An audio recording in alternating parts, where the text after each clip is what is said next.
नमस्कार मित्रों, स्वागत करती हूँ आप सभी का अपने चैनल अनुराधा सीरीज भक्ति सागर में। आज के वीडियो में हम जानेंगे वट सावित्री व्रत के बारे में। किस दिन हम लोगों को यह व्रत करना है, वट सावित्री व्रत में चने का क्या महत्व होता है, पूजा विधि क्या है, वट सावित्री व्रत की कथा क्या है। चलिए वीडियो शुरू करते हैं। वीडियो शुरू करने से पहले अगर अभी तक आप लोगों ने मेरे चैनल को सब्सक्राइब नहीं किया है तो चैनल को ज़रूर सब्सक्राइब करिएगा, और वीडियो पसंद आए, जानकारी अच्छी लगे तो वीडियो को लाइक और शेयर भी ज़रूर करिएगा। हिंदू धर्म में वट सावित्री व्रत का बहुत ही ज़्यादा महत्व होता है। इसको वड अमावस्या या फिर बडमावस भी कहा जाता है। प्रत्येक वर्ष ज्येष्ठ माह के कृष्ण पक्ष की अमावस्या तिथि को वट सावित्री व्रत रखा जाता है। इस व्रत के दिन सुहागिन महिलाएं अपने पति की लंबी आयु के लिए व्रत रखती हैं और वट यानी बरगद के पेड़ की विधि विधान से पूजा भी करती हैं। धार्मिक मान्यता के अनुसार वट वृक्ष या बरगद के पेड़ के तने में भगवान विष्णु, जड़ में ब्रह्मा तथा शाखाओं में शिव का निवास होता है। वट वृक्ष को त्रिमूर्ति का प्रतीक भी माना गया है। विशाल एवं दीर्घजीवी होने के कारण वट वृक्ष की पूजा लंबी आयु की कामना के लिए की जाती है। ऐसा माना जाता है कि वट वृक्ष की पूजा करने से सुख समृद्धि, लंबी आयु और अखंड सौभाग्य का फल प्राप्त होता है। पौराणिक मान्यता के अनुसार वट वृक्ष के नीचे ही ज्येष्ठ माह के कृष्ण पक्ष की अमावस्या को सावित्री अपने मृत पति सत्यवान के प्राण यमराज से वापस लाई थी। इसी वजह से इस व्रत को वट सावित्री के नाम से जाना जाता है। तभी से महिलाएं इस दिन पति की लंबी आयु के लिए व्रत रखती हैं। चलिए जानते हैं कि इस बार वट सावित्री का व्रत कब रखा जाएगा। तो वट सावित्री का व्रत इस बार 19 मई को रखा जाएगा। ज्येष्ठ माह के कृष्ण पक्ष की अमावस्या तिथि के दिन वट सावित्री का व्रत रखा जाता है।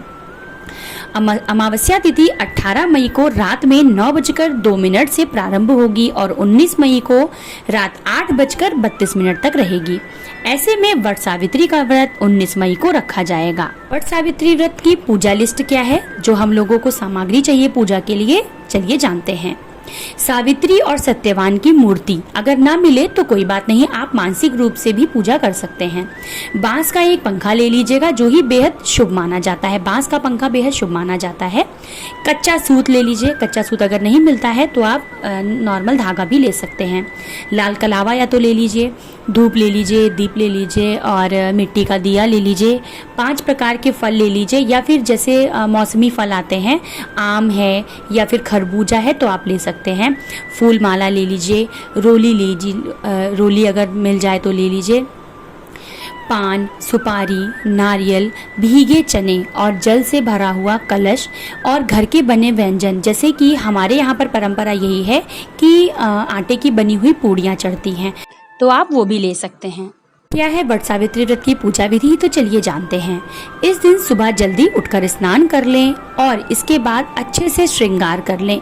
जैसे कि सुहागिन महिलाएं पूरा श्रृंगार करती हैं, अच्छे से तैयार होकर महावर लगा लें, एक दिन पहले मेहंदी लगा लें। मतलब जितना भी आप श्रृंगार कर सकती हैं उतना आप श्रृंगार करिए। वैसे ऐसा माना जाता है कि कोई भी सुहागिन महिला अगर कोई भी व्रत कर रही है, जो कि सुहाग के लिए किया जाता है, ऐसे में अगर आप जितना अच्छा श्रृंगार करती हैं उतनी ही पति की आयु लंबी होती है। इसीलिए कोशिश करिए कि पूरा 16 श्रृंगार करके अच्छे से तैयार होइए और कोशिश करिए कि लाल या पीली रंग की साड़ी पहनिए। ऐसा कोई ज़रूरी नहीं है कि आप नई साड़ी पहने, कोरी साड़ी पहने, लेकिन ऐसा आप वस्त्र पहनिए जो कि साफ सुथरा हो, धुला हो। इसके बाद आप पूजा का जो भी सामान मैंने आप लोगों को बताया, यह सब ले लीजिए। अब अगर आप लोगों के यहाँ पे परंपरा है कि बाहर जाके वृक्ष की पूजा की जाती है तो आप बाहर भी पूजा कर सकते हैं, लेकिन अगर आप बाहर नहीं जा पाते हैं, जैसे हम लोगों के यहाँ पे ऐसा कोई रिवाज नहीं है, हम लोग क्या करते हैं कि टहनी लेकर आते हैं और उसको घर के एक गमले में लगाकर उसकी पूजा कर सकते हैं, तो आप ऐसा भी कर सकते हैं। बहुत सारी महिलाएं हैं आज के समय में 16 श्रृंगार करके सोने के गहने पहन के बाहर निकलना नहीं चाहती हैं, तो ऐसे में आप क्या करिए, घर में भी आप यह पूजा कर सकती हैं। पहले आप एक टहनी लेकर आइए, या फिर अगर आप पेड़ पर कर रही हैं तो वहाँ पर भी कर सकती हैं। ज़मीन में एक कपड़ा बिछा लीजिए, लाल रंग का कपड़ा बिछाकर उस पर सावित्री और सत्यवान की फ़ोटो स्थापित करें। फ़ोटो नहीं है तो आप मानसिक रूप से ऐसा मान लीजिए कि आपने फ़ोटो ले रखी है। उसके बाद घी का 5 दीपक जलाइए, 5 नहीं है तो आप 1 जला लीजिए। उसके बाद धूप जलाइए, दीप जलाइए। उसके बाद आपको क्या करना है कि आपके यहाँ पर जैसे मैंने बताया, अगर पूड़ी चढ़ाने की परंपरा है तो आप पूड़ी चढ़ाइए। हमारे यहाँ पर आटे की छोटी छोटी सी गोलियाँ बनती हैं जिसको बरगद कहा जाता है, तो वो भी चढ़ता है, उसको चढ़ाइए। चना चढ़ाइए। उसके बाद गौर गणेश आप अपने घर से लेकर जाइए। जैसे कि हमारे यहाँ पर जो हमारा मंदिर है वहाँ पर हम लोग गौरी और गणेश जी का मतलब रखते हैं बनाकर, तो आप उसी को लेकर जाइए। लेकिन अगर आपके यहाँ नहीं है तो आप तुरंत गोबर लेके थोड़ा सा गौर गणेश बनाकर लेके जा सकती हैं। फिर आपको करना क्या है कि सिंदूर चढ़ाइए और उसके बाद अपने चढ़ाइए। उसके बाद आपको क्या करना है कि आपने जो कच्चा धागा लिया है उससे आपको परिक्रमा करनी है। पूजा करने के बाद बांस के पंखे से हवा भी करिए। बांस का पंखा जो मैंने बोला, बांस के पंखे से हवा करना बेहद ही शुभ माना जाता है। इसके बाद बरगद के पेड़ पर कलावा, कच्चा सूत या धागा जो भी आपको मिला है उससे आप 5, 7, 11, 21 परिक्रमा करें और हर एक परिक्रमा के पूरा होने पर एक चना जहाँ से आपने पूजा शुरू करी है वहाँ पर चढ़ाइए। परिक्रमा लगाने के बाद हो सके तो आप कथा पढ़िए और वृक्ष में आप जल चढ़ाइए। वृक्ष नहीं है, आप घर में कर रही हैं तो गमले में जल चढ़ाइए। अगर आपके पति भी गए हैं तो उसी बांस के पंखे से अपने पति को हवा जरूर करें। ऐसा माना जाता है कि ऐसा करने से पति की आयु लंबी होती है। उसके बाद आपको क्या करना है कि हमारे यहाँ पर चना खाकर ही व्रत तोड़ते हैं। आप अपने यहाँ पर जैसा भी नियम है, रीति रिवाज है, उस हिसाब से करिए और पति के हाथों से पानी पीकर अपना व्रत तोड़िए। उसके बाद पति का आशीर्वाद लीजिए और अपने घर में बड़ों का आशीर्वाद लीजिए। ऐसा कोई ज़रूरी नहीं है कि आप पूरे दिन का व्रत रखें। यह व्रत बहुत ही आसान होता है। बहुत सारी महिलाएं हैं निर्जला व्रत रखती हैं, बहुत सारी महिलाएं हैं फलाहार करके रखती हैं, लेकिन हमारे यहाँ पर ऐसा कोई रिवाज नहीं है। पूजा करने के बाद हम कुछ भी खा पी सकते हैं। क्या है वट सावित्री व्रत की कथा, तो चलिए जानते हैं। स्कंद पुराण में देवी सावित्री के पति सत्यवान की मृत्यु हो जाने पर सावित्री द्वारा पति के प्राण वापस लाने की कथा का जिक्र वट सावित्री व्रत में किया गया है। इस कथा के विषय में यह कहा गया है कि यह कथा सौभाग्य प्रदान करने वाली है, इसलिए वट सावित्री व्रत के दिन वट वृक्ष के नीचे इस कथा का विस्तार पूर्वक पाठ करना चाहिए और सुहागन महिलाओं को भी इस कथा को सुनना चाहिए। राजर्षि अश्वपति की एकमात्र संतान थी सावित्री। विवाह योग्य होने पर सावित्री ने वनवास द्वारा धुमतसेन के पुत्र सत्यवान को पति के रूप में चुना, लेकिन नारद जी ने उन्हें पहले बताया कि सत्यवान अल्पायु हैं और ठीक 1 वर्ष बाद उनकी मृत्यु निश्चित है।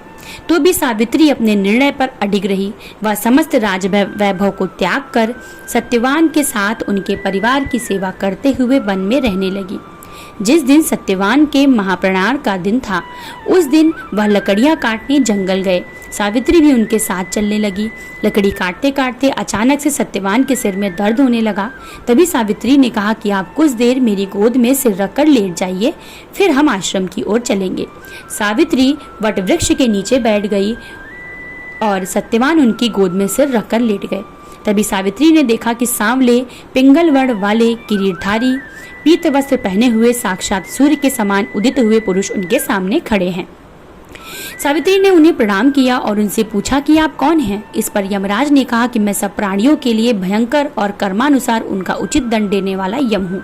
सो हे पतिव्रता सावित्री, समीप खड़े हुए तुम्हारे पति की आयु समाप्त हो गई है, इसलिए मैं उन्हें लेने आया हूँ। ऐसा कहकर यमराज ने सत्यवान के शरीर से अंगुष्ठ मात्र शरीर वाले जीवात्मा को बलपूर्वक निकालकर ले गए। यमपुरी की ओर चलना जैसे ही शुरू किया वैसे ही सावित्री भी उनके पीछे पीछे चलने लगी। यमराज ने सावित्री से कहा कि कोई भी जीव बिना अपना आयु पूरा किए हमारे साथ नहीं चल सकता। सावित्री ने यमराज से कहा कि आप जैसे सज्जन पुरुष के साथ मैं चल रही हूँ, मेरे पति आपके साथ हैं और मुझे आपके साथ चलने में कोई शर्म और कोई ग्लानि नहीं हो रही है।